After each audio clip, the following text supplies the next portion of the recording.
Abramos então as Escrituras no Evangelho do nosso Senhor Jesus Cristo, na versão de Mateus. Mateus, capítulo 14.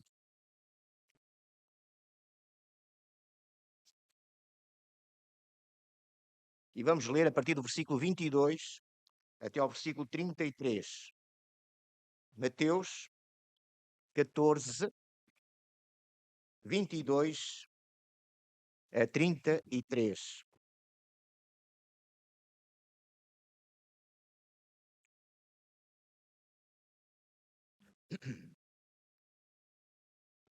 E logo ordenou Jesus que os seus discípulos entrassem no barco e fossem adiante para a outra banda, enquanto despedia a multidão. E despedida a multidão, subiu ao monte para orar à parte. E chegada já a tarde, estava ali só. E o barco estava já no meio do mar, açoitado pelas ondas, porque o vento era contrário. Mas, à quarta vigília da noite, dirigiu-se Jesus para eles, caminhando por cima do mar. E os discípulos, vendo-o caminhar sobre o mar, assustaram-se, dizendo: "É um fantasma!" E gritaram com medo. Jesus, porém, lhes falou logo, dizendo: "Tende bom ânimo, sou eu, não temais." E respondeu-lhe Pedro e disse: "Senhor, se és tu, manda-me ir ter contigo por cima das águas." E ele disse: "Vem." E Pedro, descendo do barco, andou sobre as águas para ir ter com Jesus. Mas, sentindo o vento forte, teve medo. E começando a ir para o fundo, clamou, dizendo: "Senhor, salva-me." E logo Jesus, estendendo a mão, segurou-o e disse-lhe: "Homem de pouca fé, por que duvidaste?" E quando subiram para o barco, acalmou o vento. Então aproximaram-se os que estavam no barco e adoraram-no, dizendo: "És verdadeiramente o Filho de Deus." Amém. Deixe sentar-vos. É sem dúvida alguma um belo texto este, com várias lições práticas para a nossa vida como crentes em Cristo. Temos aqui uma primeira lição dada pelo próprio Senhor Jesus Cristo. Ele tinha acabado de alimentar uma imensa multidão, cerca de 5.000 homens, para além de mulheres e crianças, tinha alimentado esta multidão apenas com 5 pães e 2 peixes. E depois deste milagre, que revela que nele encontramos a resposta para todas as nossas carências e que ele satisfaz todas as nossas necessidades, nomeadamente as necessidades espirituais. Ele é o pão que desceu dos céus para nos dar este alimento espiritual que vem de Deus e que sacia por completo a nossa fome espiritual. Tudo isto era representado naquele milagre. Não esqueçamos que os milagres são sinais de algo espiritual. Os sinais que Jesus fez, os milagres que Jesus fez, os milagres físicos, são sinais de algo espiritual muito mais importante e transcendente. Assim, aquela multiplicação dos pães significava que nele encontramos o alimento, ele é o pão da vida, que satisfaz por completo a nossa fome espiritual. E é triste ver um mundo em que nós vivemos, um mundo em que nos encontramos cheio de fome espiritual e procurando alimentar-se em cisternas rotas, em religiões orientais e exóticas que não podem, enfim, responder a essa apetite e essa fome espiritual, que não podem saciar essa fome espiritual, senão de uma forma ilusória e momentânea. Mas Jesus Cristo é, sem dúvida alguma, o alimento que sacia a nossa fome espiritual. E todos aqueles que se alimentam de Jesus podem testemunhar essa realidade, porque já não mais têm fome, não mais têm sede. Mas Jesus dá-nos aqui este exemplo muito importante para nós, para a nossa vida prática. Que bom seria, que grande diferença faria na nossa vida se seguíssemos este exemplo, se seguíssemos este ensino prático dado por Jesus. Aliás, Jesus nunca ensinou coisa alguma sem pôr em prática esse ensino. Assim, se formos, enfim, em ver um ensino qualquer de Jesus e procurarmos saber como é que eu vou pôr em prática este ensino de Jesus. Sim, como é que eu posso pôr em prática este ensino de Jesus? Vamos olhar para o ministério de Jesus nos evangelhos, nos 4 evangelhos. Vamos orar, olhar, perdão, vamos olhar para este ministério de Jesus e vamos ver como é que Jesus aplicou esse ensino. Porque Jesus cumpriu tudo aquilo que disse para nós fazermos, ele o fez. Ele o fez. E, portanto, ele ensinou, por exemplo, os seus discípulos a orarem. A oração é uma coisa muito importante na nossa vida. É fundamental. A oração é comunhão com Deus. É a respiração da alma, como alguém disse. É a respiração da alma. Portanto, nós temos, a nossa vida depende de Deus. E esta comunhão com Deus é fundamental. No dia a dia, em todos os momentos, nós temos o orar sem cessar de que fala o apóstolo Paulo. É obviamente que não pode estar circunscrito a uma oração litúrgica. É comunhão com Deus. É um espírito de oração. E este espírito de oração tem que ser constante. O que é o espírito de oração? É comunhão com Deus. Em qualquer lugar, em qualquer momento. Não é preciso falar. Nós estamos em comunhão com Deus. E se estamos em comunhão com Deus, então estamos em oração, em espírito de oração. E vejam que Jesus, depois de despedir a multidão e de ordenar aos seus discípulos que fossem no barco para a outra banda do mar, Jesus retirou-se para um lugar à parte. Reparem o que diz o texto, no versículo 23, e despedida a multidão, subiu ao monte, um lugar alto, subiu ao monte para orar à parte. E chegada já a tarde, ou a noite, melhor dizendo, já a noite, já era noite, estava ali só. Reparem, Jesus retira-se para um lugar à parte, para estar só, em comunhão com o Pai. É fundamental, é muito bom e é também muito importante e fundamental nós nos reunirmos e nos congregarmos em assembleia para orarmos, para louvarmos a Deus. Mas não esqueçamos a nossa relação pessoal e individual com Deus. É fundamental. É fundamental que nós encontremos momentos em que estejamos a sós com Deus, em comunhão íntima e profunda com Deus. Claro que esta comunhão íntima e profunda com Deus tem que ser constante, mas há momentos em que nós devemos retirar-nos para um lugar em que estejamos sozinhos, em que o ruído ensurdecedor do mundo à nossa volta desapareça momentaneamente. Por isso é que o Senhor Jesus ensina a ficarmos à porta do nosso quarto e a orarmos ao nosso Pai que está nos céus, a sós, e Ele nos ouve e Ele nos vê. Portanto, é importante termos momentos de comunhão. E, reparem, momentos na nossa vida muito difíceis. Há momentos que nós atravessamos na vida de grande dificuldade, angústia, aflição, medo, dor, sofrimento. Sofrimento a vários níveis.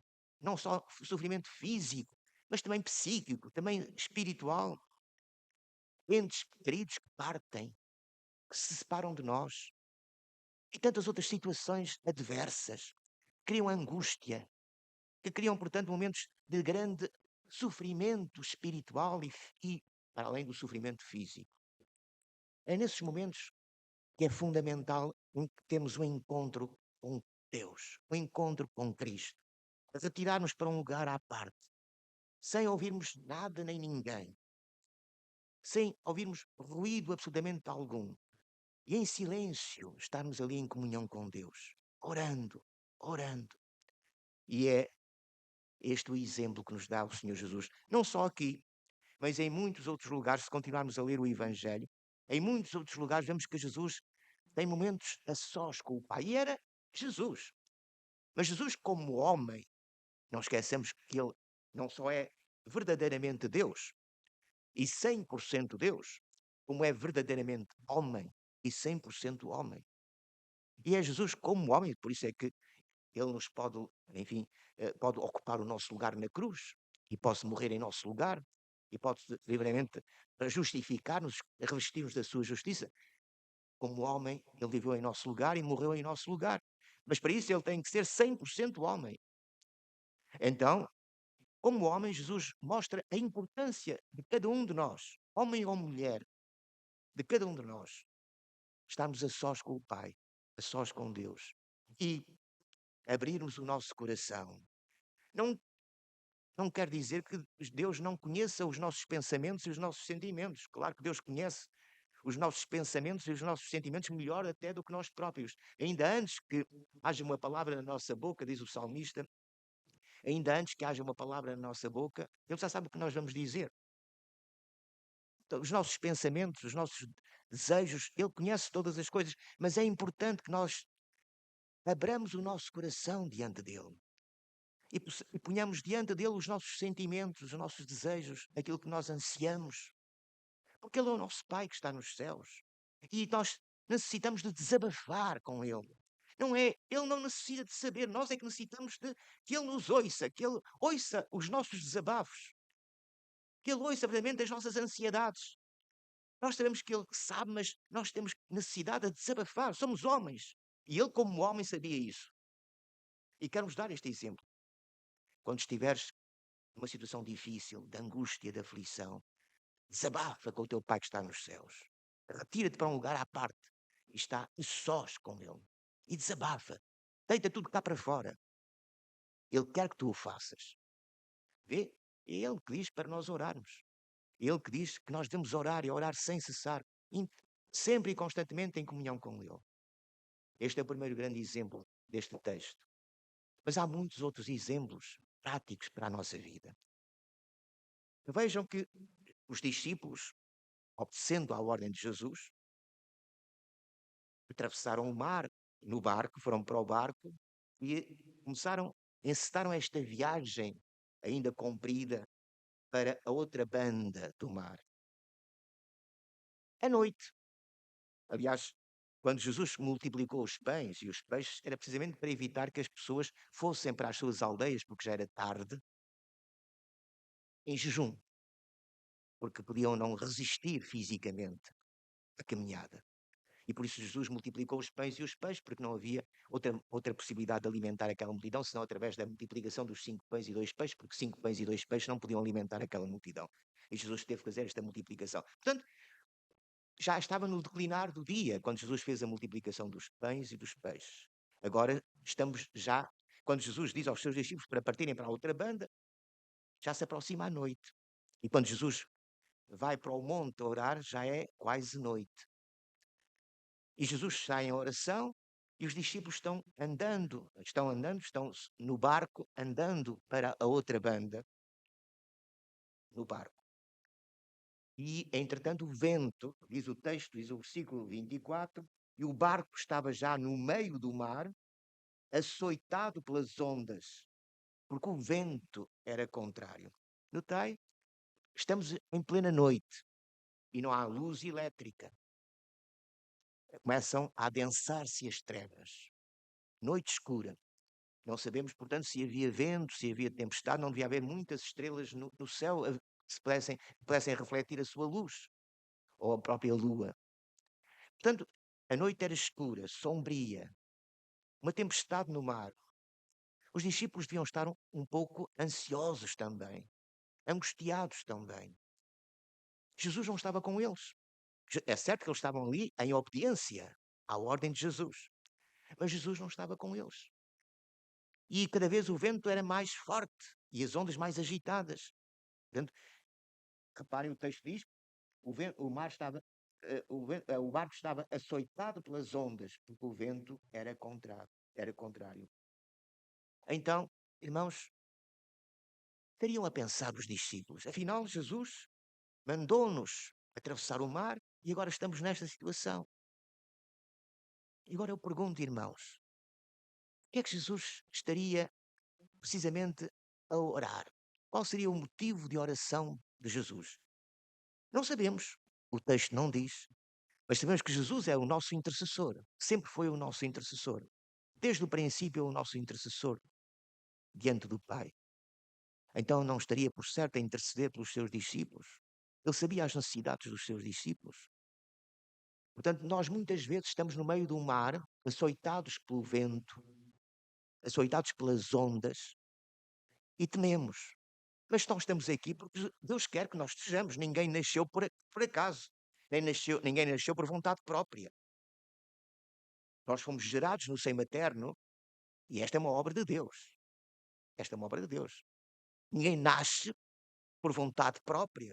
Sim, algum dos irmãos lhe pediram, enfim, se queria ou não queria nascer, se queria ou não queria ser gerado, que é absurdo, não é? Antes de sermos gerados não existíamos, a não ser na mente de Deus. Não existíamos. Deus já nos conhece desde a eternidade, mas isso é na mente de Deus. Mas nós não existíamos. Então foi Deus que nos chamou à existência. Foi Deus que nos deu a existência. Aliás, o Salmo 139 fala-nos precisamente da forma como Deus moldou e formou o nosso corpo no seio materno, de uma forma maravilhosa, que nos transcende, que nos torna, que nos deixa maravilhados. Hum? Tal ciência, diz o salmista, tal ciência é para mim maravilhosíssima. Tão alta não a posso atingir. Portanto, Ele nos gerou no seio materno, nos deu o corpo que temos, a saúde, as forças, deu-nos tudo. Então, nós estamos aqui porque Deus quer. Então devemos confiar que Deus tem um propósito para a nossa vida e que Deus vai orientar e dirigir todas as coisas como soberano que é, como todo-poderoso que é, e porque nos ama, porque é o nosso Pai que está nos céus, Ele vai dirigir todas as coisas para o nosso bem. Então, mais uma vez, vamos orar, vamos estar em comunhão com Ele, porque Ele realmente, Jesus está à direita do Pai e intercedendo por nós. Agora não está num monte a orar, parte, está à direita do Pai, como sumo sacerdote, entrou no santuário e está como sumo sacerdote intercedendo por nós. Então devemos confiar nele, descansar nele.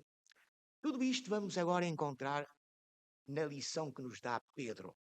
E finalmente, é Pedro que nos dá a grande lição desta manhã. Depois destas duas lições, a grande lição é-nos dada por Pedro. Então vamos ler o texto. E os discípulos, portanto, mas à quarta vigília da noite, reparem bem, é muito importante. À quarta vigília da noite, sabem, quarta vigília da noite significa madrugada. A primeira vigília, segundo os judeus, visto que o dia começava às 6 da tarde, a primeira vigília era das 6 às 9, das 18 às 21. Era a primeira vigília da noite, começava aí à noite. A segunda vigília, das 9 à meia-noite. Era a segunda vigília. A terceira vigília, da meia-noite às 3 da manhã. Então a quarta vigília é das 3 às 6. Ou seja, estamos na madrugada já. Durante toda a noite, os discípulos tiveram de enfrentar no barco aquela ondulação, aquele vento contrário, aquela agitação marítima. Eles tiveram que enfrentar toda a noite. E toda a noite, certamente, esperaram, certamente, que Jesus fizesse algo. Porque Ele é que os tinha mandado atravessar o mar. Mas à quarta vigília da noite, vejam como Deus deixa, Deus permite que nós passemos por várias situações de tribulação e de provação durante algum tempo. O nosso desejo é sairmos imediatamente da situação em que estamos. Mas não, Deus tem um propósito para todas as situações e também para a nossa provação, por isso é que se chama provação. Mas notai, se há uma provação, ela tem de ir até ao fim, para que se concretize o alvo da provação. Deus não tem prazer no nosso sofrimento. Portanto, se envia algum sofrimento, é porque tem um alvo nesse sofrimento. Um alvo que é bom para nós. Sobretudo um alvo espiritual, que é sempre o mais importante para Deus. Então, nós temos de enfrentar a provação até ao fim da provação. Ao fim que Deus determinou. E quando então chegar enfim, quando esse propósito de Deus para a nossa provação, para a nossa tribulação se for alcançado, então Deus nos vai libertar dessa situação. Mas enquanto não for alcançado o alvo que Deus quer, e só Deus é que sabe qual é o alvo, nós sabemos genericamente que é sermos feitos conforme à imagem de Cristo, mas o sermos feitos conforme à imagem de Cristo tem várias implicações práticas, em cada momento, em cada circunstância. Essas implicações práticas nós não as sabemos. mas Deus sabe. E, portanto, há sempre um alvo na nossa provação, na nossa tribulação. Nós queremos logo ser libertados do sofrimento, queremos ser logo libertados, mas não. Cuidado, lembremos-nos sempre. A nossa vida está nas mãos de Deus. Portanto, há um propósito na situação em que estamos. Deus é que sabe qual é esse propósito. Ou seja, Ele está fazendo uma obra em nós, está realizando uma obra em nós, está nos moldando, está nos aperfeiçoando. Nós somos o barro, nós somos o barro nas mãos do oleiro. Ele está moldando este barro, está aperfeiçoando este barro. E, portanto, quando a obra estiver completa, quando o alvo que Deus quiser, que Deus quer para nós estiver completo, estiver realizado, então Ele nos liberta da situação em que estamos. Mas até lá temos de aguentar, esperando nele e confiando nele. Então reparem, só na madrugada, durante toda a noite, eles tiveram que enfrentar aquele mar adverso, aquele vento contrário, aquela dificuldade em que se encontravam. Uma provação para eles. Mas então, de madrugada já, reparem, então o que é que acontece? Mas à quarta vigília da noite, dirigiu-se Jesus para eles, caminhando por cima do mar. É importante esta imagem, caminhando por cima do mar. O que é que neste momento, naquela noite escura, o que é que naquele momento causava medo, temor aos discípulos? A agitação do mar. Era sobretudo o facto das ondas serem muito violentas, muito fortes. O vento era contrário. E o vento levantava aquelas ondas, enfim, gigantescas, difíceis. Eles estavam com medo de se afundar. Certamente estavam com medo que o barco se afundasse no meio daquela tempestade. Portanto, o mar, a agitação marítima, era a causa do medo, da inquietação dos discípulos. Reparem que Jesus dirige-se para eles, caminhando por cima das águas. Jesus estava a pisar aos pés aquilo que era o medo, aquilo que causava o medo, a inquietação dos seus discípulos. Jesus estava a mostrar: eu estou por cima, eu domino os acontecimentos, eu piso aos pés os acontecimentos. Vós estáis com medo, ansiosos, apavorados por causa do mar. Eu caminho, eu estou a pisar o mar, estou a andar sobre as águas.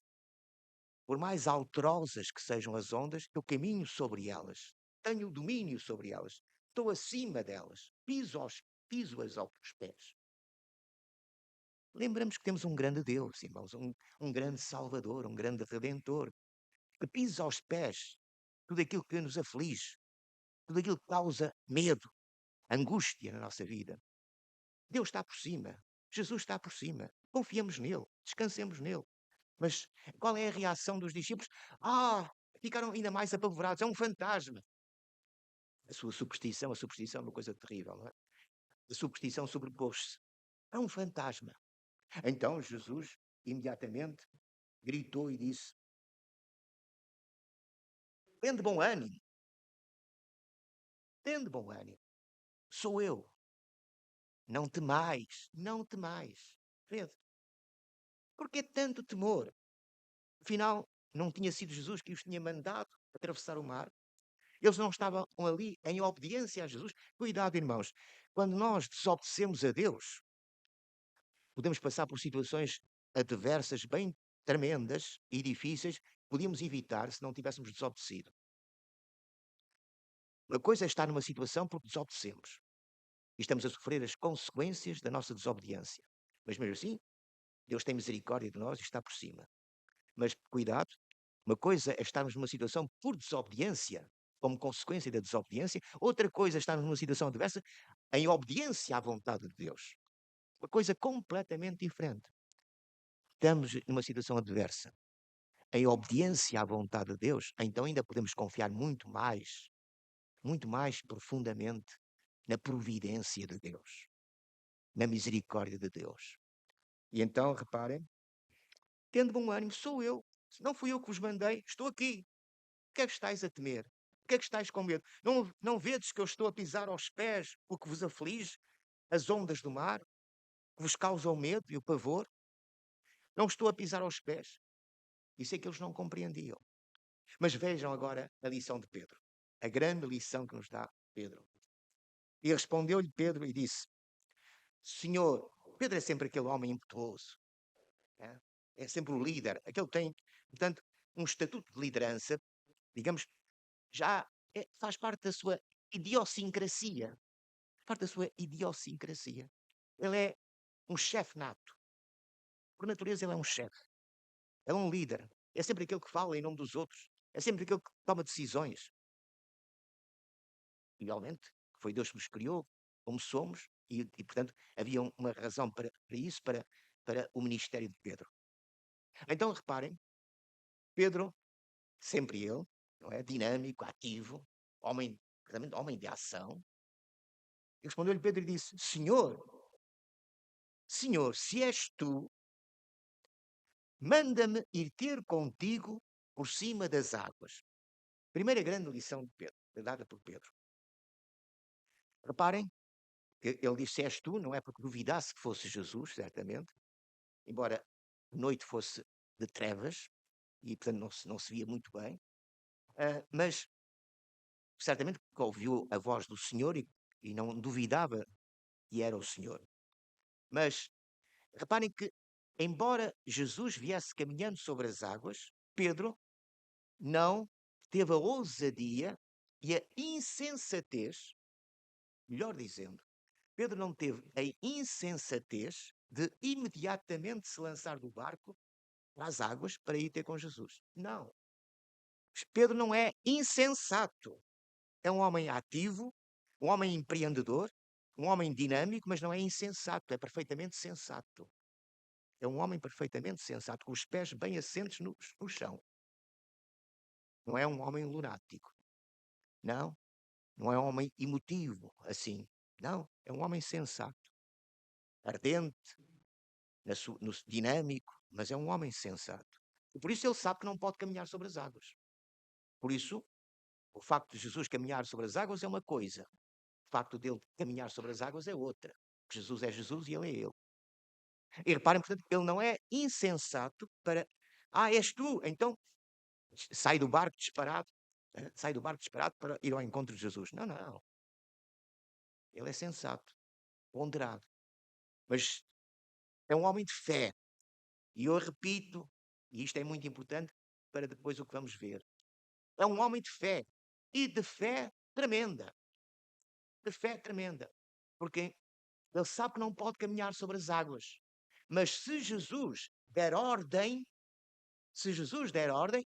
ele está consciente de que pode caminhar sobre as águas. Mas unicamente se Jesus lhe der ordem para o fazer. Irmãos, a nossa fé não é insensata. Nós não vamos atirar-nos para a linha do comboio, porque Deus vai parar o comboio e o comboio não nos vai atingir. Não sejamos insensatos e loucos. Claro que, se acontecer algum acidente, Deus tem poder para parar o comboio, mas não vamos deitar-nos à linha para que isso aconteça. Isso é tentar a Deus e é uma loucura. Portanto, Pedro sabia que se Jesus lhe mandasse andar sobre as águas, ele poderia andar sobre as águas.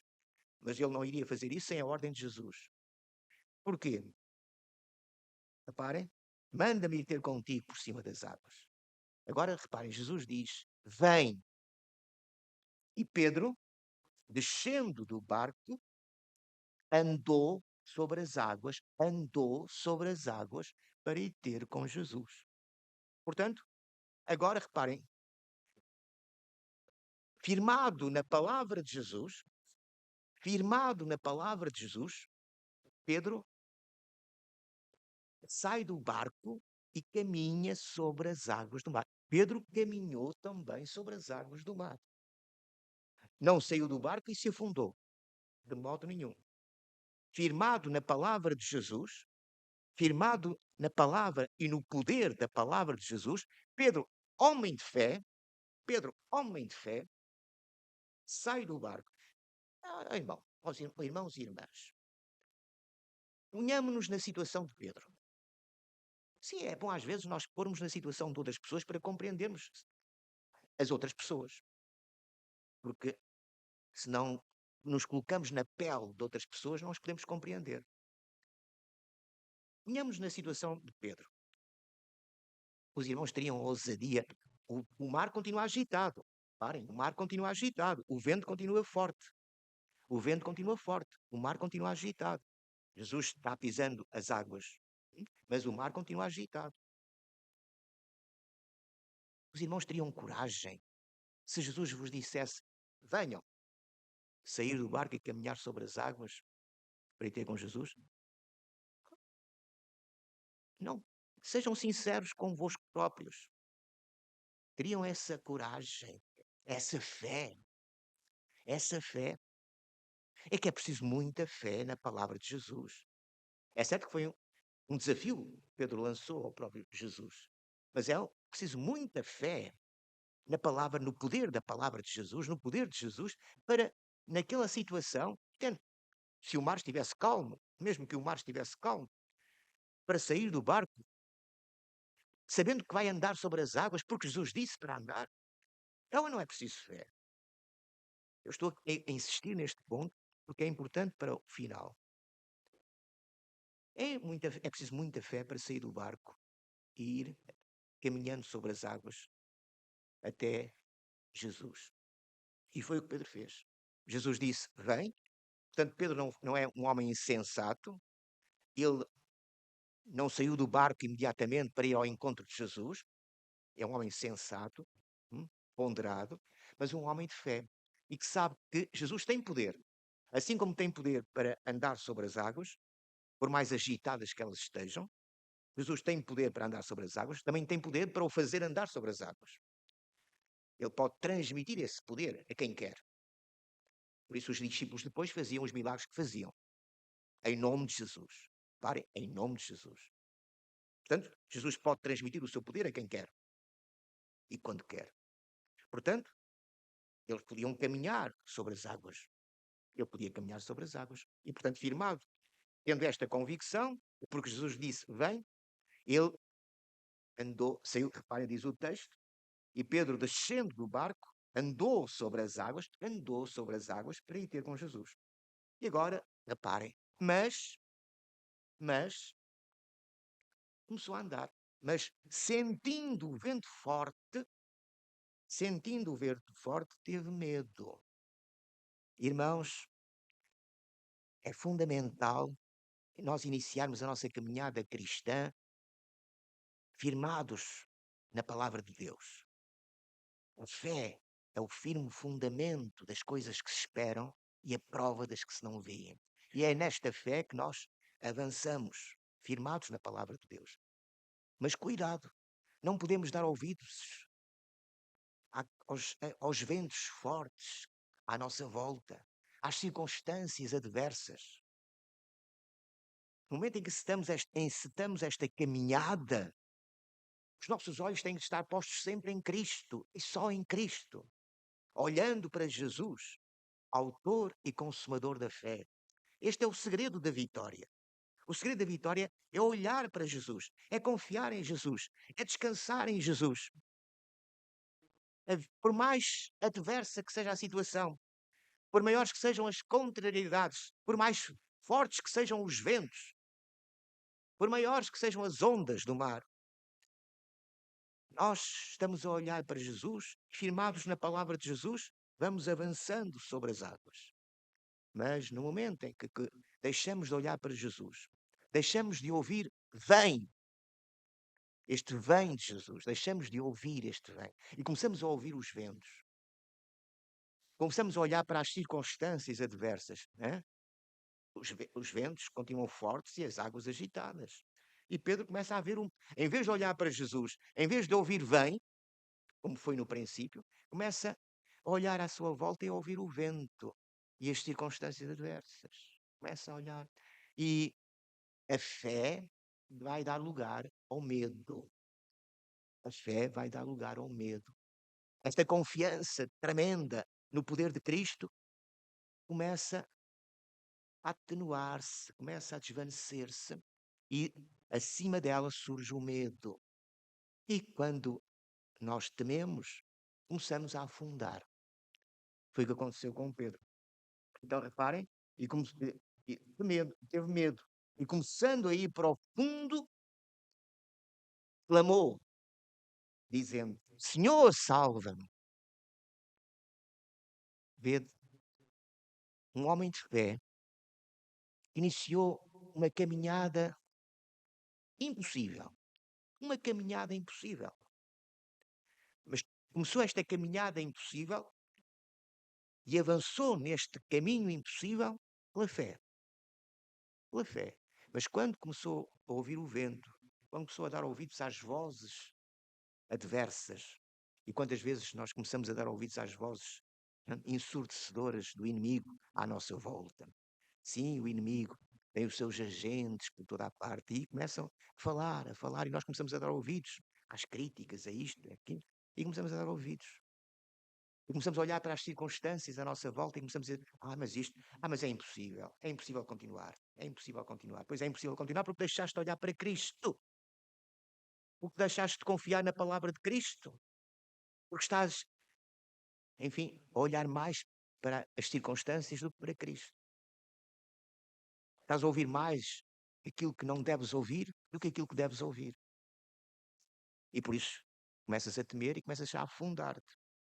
Então, Senhor, salva, mas notai, quando nós começamos a cair, quando nós temos estes momentos de fragilidade na nossa vida, fraqueza espiritual, quando damos lugar ao inimigo, quando damos lugar ao diabo, que não devíamos dar, e começamos a afundar-nos, só há um meio. Gritar, Jesus, salva-me! Porque só Jesus pode salvar. Só Jesus pode, de novo, fortalecer a nossa fé. Só Jesus pode, de novo, encaminhar-nos para a via do impossível. Para a via do impossível. Então, notai, Jesus estendendo a mão, segurou e agora disse-lhe, por isso é que eu tantas vezes insisti, que Pedro era um homem de fé e que era preciso muita fé para sair do barco e caminhar sobre as águas e sobre aquelas águas alterosas. Porque Jesus tinha dito, vem. E agora reparem o que Jesus disse a Pedro. Parece que Jesus está a negar aquilo que ele disse. Mas não, não. É importante, esta lição é que é muito importante para nós também. Jesus disse, homem de pouca fé. Reparem, Jesus não diz que é um homem sem fé. Pedro é um homem sem fé. Homem de pouca fé. Então nós pensávamos que era preciso uma grande fé. Era preciso uma grande fé para sair do barco e não era preciso uma grande fé. Eu, desafiei os irmãos e as irmãs. Desafiei os irmãos e as irmãs a porem-se no lugar de Pedro. Seriam capazes de sair do barco? Seriam capazes de sair do barco naquela situação? Não sejamos agora. Eu sim, claro. Não, mas sejamos honestos connosco próprios. Ponhamos no lugar de Pedro naquela situação. Sairiam do barco porque Jesus disse: vem. Portanto, é necessário fé, muita fé. Mas, irmãos, o que é que Jesus quer dizer com um homem de pouca fé? Porque duvidaste. Porque duvidaste. Irmãos, a verdadeira medida da fé implica perseverança. Grande fé é aquela que persevera até ao fim. Sem perseverança, não há verdadeira fé. A verdadeira fé não é um ato heroico. Não é um ato momentâneo. Não é um ato momentâneo, heroico. Como sair do barco e andar sobre as águas. Preciso de fé, mas essa não é a verdadeira fé.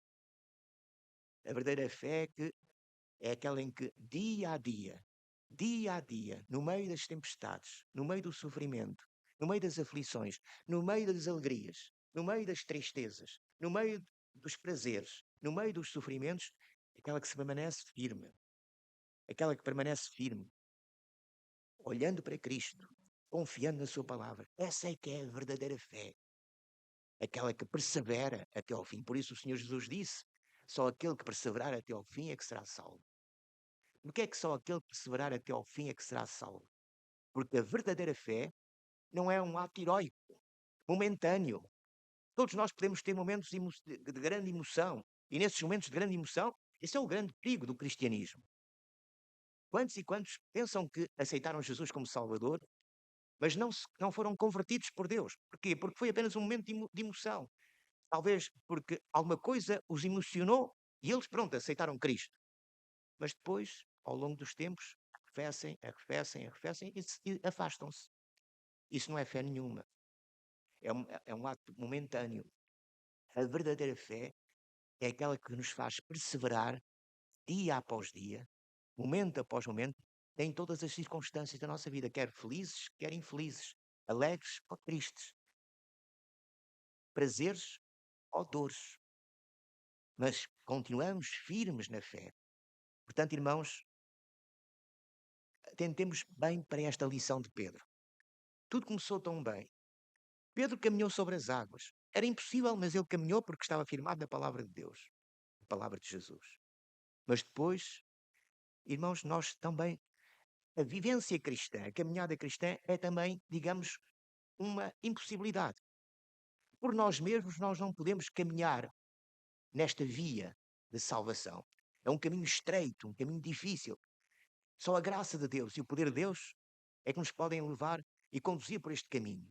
Portanto, nós estamos sempre dependentes da graça de Deus e do poder de Deus. E devemos confiar sempre no poder de Deus e na graça de Deus. Não podemos dar ouvidos, não podemos dar ouvidos àquilo que ouvimos à nossa volta, nem às circunstâncias em que nos encontramos. Uma coisa apenas importa: o poder de Deus na nossa vida. A palavra de Deus. Nós caminhamos firmados na palavra de Deus e continuamos a caminhar firmados na palavra de Deus, olhando para Jesus até alcançarmos o alvo. E esse alvo é a glória eterna. E por isso, irmãos, Pedro nos dá esta lição. Homem de pouca fé. Porquê de pouca fé?